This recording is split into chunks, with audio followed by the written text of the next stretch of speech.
ETF Society Part 3, Session 6. We said last week that low wages do not mean a low cost of production, and that high wages in fact places any country at an advantage. Is contrary to the claim that protection is necessary for high wages to prevail. We should also examine the second assumption for the need for protection that is determined by the cost, so that a country of less advantages cannot produce if the free competition of a country of greater advantages be permitted. We are also told that a country needs protection because its potential advantages must be developed, and we are also told that protection is needed because of small population, low levels of capital, machinery, skill, high taxes on high interest rates, or other conditions of perceived disadvantages. Despite all these pleas of advantages or disadvantages, a country can always increase its wealth by foreign trade. The free exchange of commodities between two countries will be mutually beneficial, by each availing itself of the advantage of the other, and thereby removing its disadvantage. In between them will give to each country a greater amount of all the things that it could not otherwise obtain with the same quantity of labor.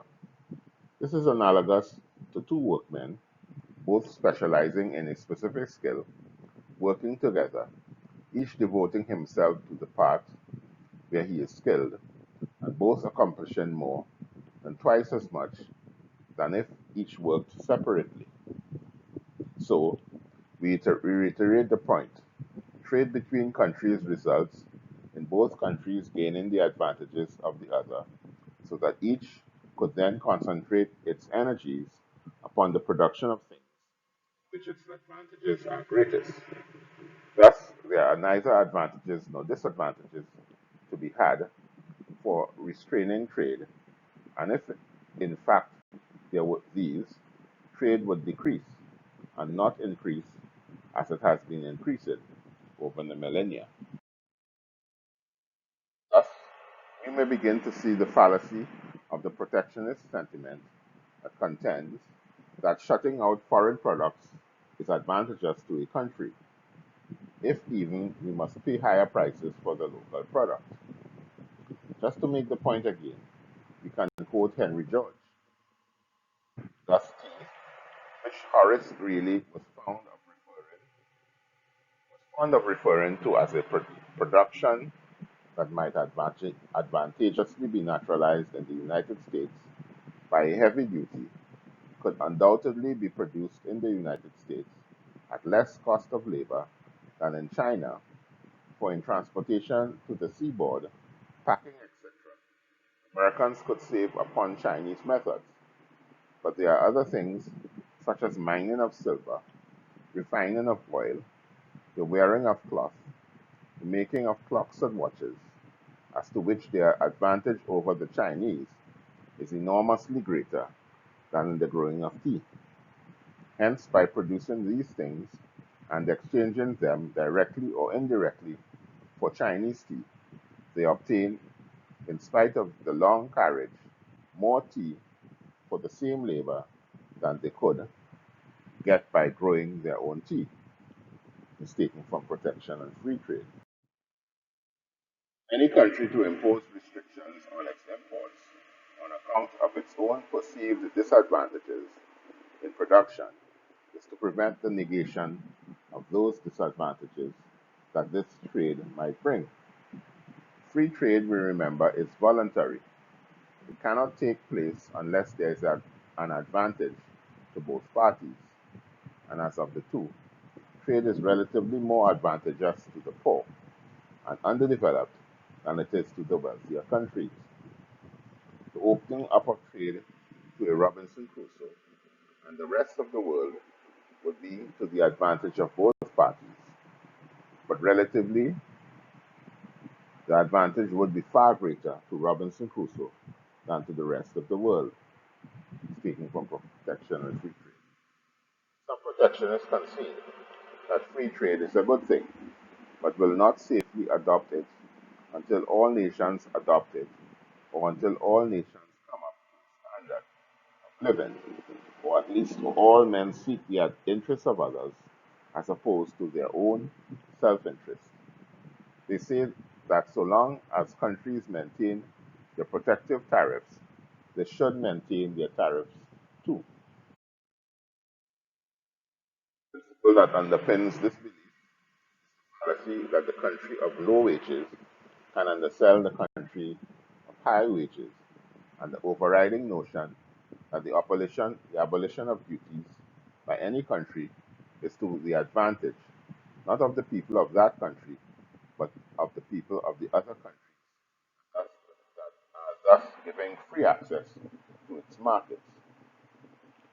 To export is more profitable than to import is so insidious a belief among men that we must spend a few additional words here.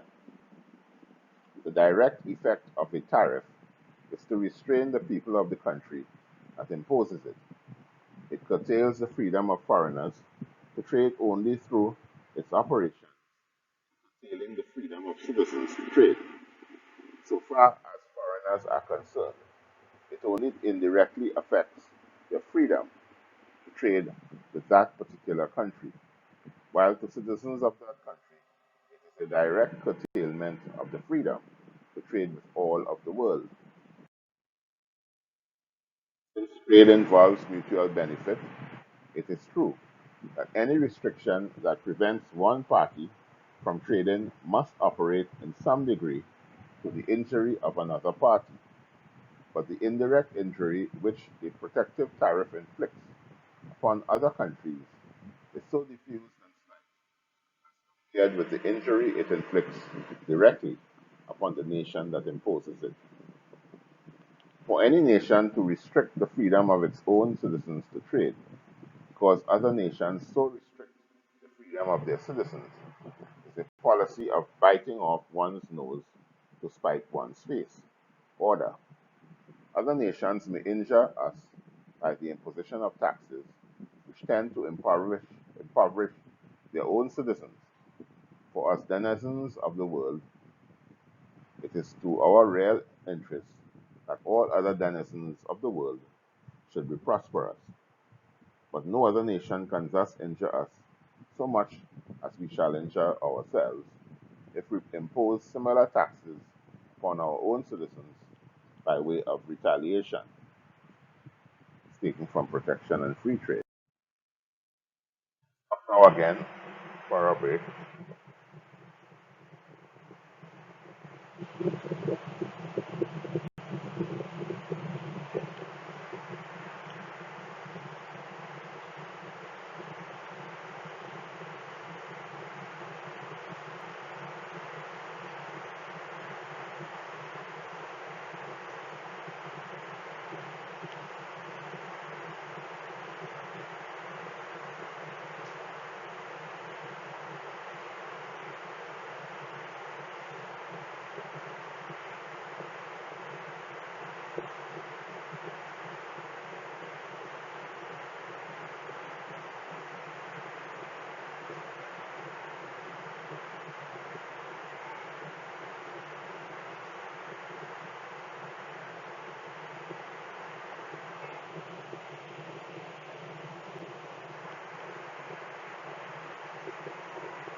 The second half, we will have a look at the effect of protection on local producers. The protective theory suggests the duty on imported goods causes its selling price to be above the price of local goods, and in so doing, protect the local producer from foreign competition. This will allow larger profits than can be devoted to increasing production. But when we see that the whole class of protected producers growing rich at the expense of common citizens, this is the contradiction. Every tax that raises prices for the encouragement of one industry must discourage all the other industries into which the products. For example, the duty that would increase the price of timber would adversely discourage industries that use timber. For example, house building, all other wood products. Similarly, a duty on iron would affect iron products, etc. It is clear that every additional industry protected would lessen the impact of the whole regime of encouragement. Those industries that make their way principally because of protection are in fact protected from domestic competition and are de facto monopolies. When this is the case, there is stimulation. What happens then is that the producers are allowed to pocket as high profits as the protection will allow. This is the reason for the formation of cartels, etc., to secure or limit competition, local or foreign, so that profits of a certain size could be guaranteed. Those higher profits obtained in these monopolies do not encourage the extension of such industries. Contrarily, they result from the very conditions, natural or artificial, which prevent their extension.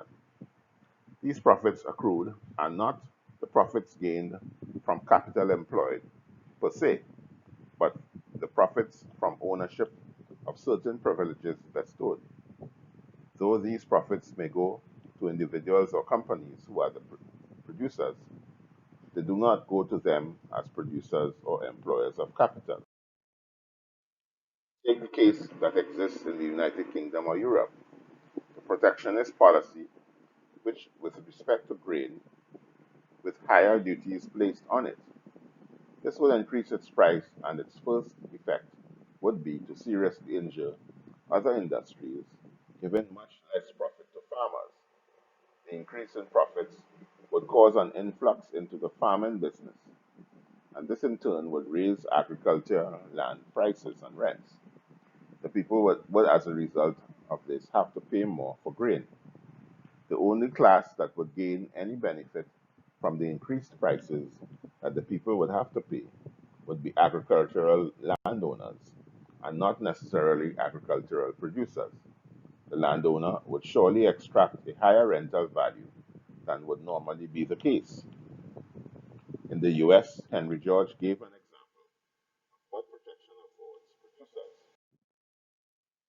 Horace Greeley used to think that he conclusively disproved the assertion that the duties on iron were enriching a few at the expense of the many, when he declared that the laws of the United States gave to no one any special privilege of making iron, and asked why the tariff gave such enormous profits to iron producers, as the free traders said it did.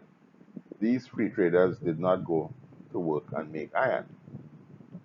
The laws do not forbid me from making iron, but they do allow individuals to forbid me from making use of the natural material from which alone iron can be made. They do not allow individuals to take possession of these deposits of ore which nature has provided for the making of iron, and to treat and hold them as though they were their own private property, placed there by themselves and not by God. Consequently, these deposits of iron ore are appropriated as soon as there is any prospect that anyone will want to use them. And when I find one that will suit my purpose, I find that it is in the possession of some owner who will not let me use it till I pay him down in a purchase price, or agree to pay him in a royalty, or of so much per ton, nearly, if not quite, all I can make above the ordinary return to capital in producing iron. Thus, while the duty which raises the price of iron may not benefit producers, It does benefit the dogs in the manger, whom the law permits to claim as their own. The stores which eons before man appeared were accumulated by nature for the use of the millions who would one day be called into, enabling the monopolists of iron land to levy heavy taxes on their fellow citizens long before they could otherwise have done so, taken from protection and free trade. We will continue our discussion on trade. Before we end, I would like again to let you attendees know that Unsustainable Development is an educational offering devoted to the dissemination of its course to all of mankind and to those who have the English language as their official language in the first instance, and to all eventually all over the world. To make this possible, and because we do not charge a fee for this dissemination, we rely wholeheartedly on monetary donations to meet the cost of achieving these goals. If you have found these sessions useful thus far and would like others to have access to them, we would gratefully accept your donations should you be inclined to offer them. You can send donations to our PayPal account at the email address notebroker2001@yahoo.com. Thank you for your kind gesture. As indicated before, you can communicate with us by going to our Facebook page on Sustainable Development, YouTube channel, Balancing the Economy. We will respond to all your comments or questions. You can also subscribe to our YouTube channel and press the alert button to get notices that our latest session has been posted. All sessions are archived at our Facebook page. Please share with your family, friends, and acquaintances.